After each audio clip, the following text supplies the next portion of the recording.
Monsieur le Président, voilà une belle opération pour les employés français travaillant au Luxembourg.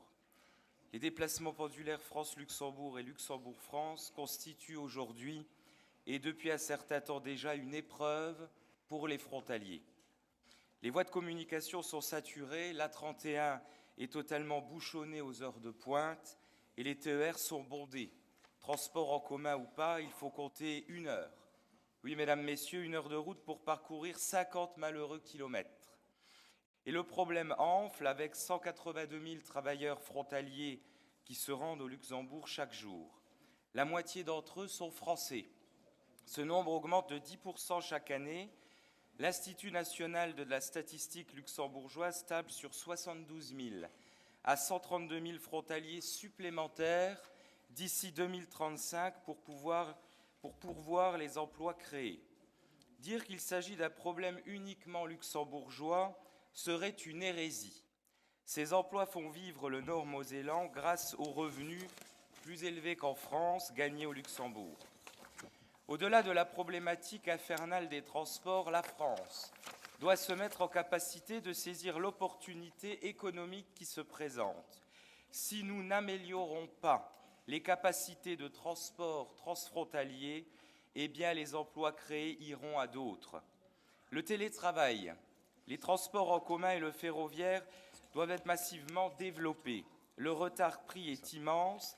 D'ailleurs, est-il rattrapable? C'est une question. Le développement du rail transfrontalier a été concentré sur une seule ligne.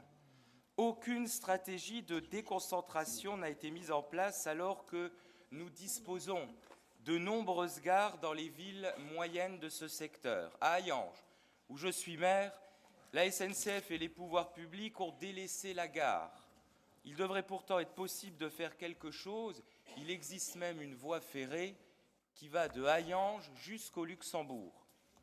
Mais il n'y a pas d'investissement, ni de la SNCF, ni de la région sur ce domaine. L'achat de rames d'occasion au Conseil régional de Normandie constitue un petit pas dans le bon sens, et nous le reconnaissons. Le problème, voyez-vous, est qu'avant que les employés français puissent les utiliser, ils devront attendre, je cite, au plus tard le 21 décembre 2025, je cite de nouveau, date susceptible d'évolution. C'est dans 6 ans et demi, au minimum. 6 ans et demi, si l'on effectue un simple calcul, eh bien nous apprenons qu'il y aura 45 000 frontaliers français supplémentaires. Donc, quand vous annoncez fièrement que les frontaliers devront subir ce calvaire quotidien, encore 6 ans et demi à minima, tout en sachant que la pression sur les transports va s'accentuer considérablement chaque année.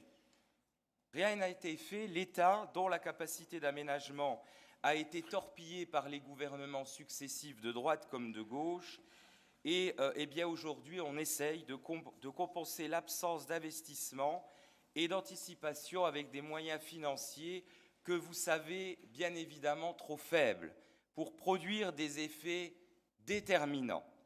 Nous subissons maintenant les conséquences désastreuses des passages, je le répète encore une fois, de nombreux gouvernements. Monsieur le Président, vous l'avez compris, nous voterons pour l'achat de nouvelles rames, même s'il s'agit d'un pansement sur une jambe de bois.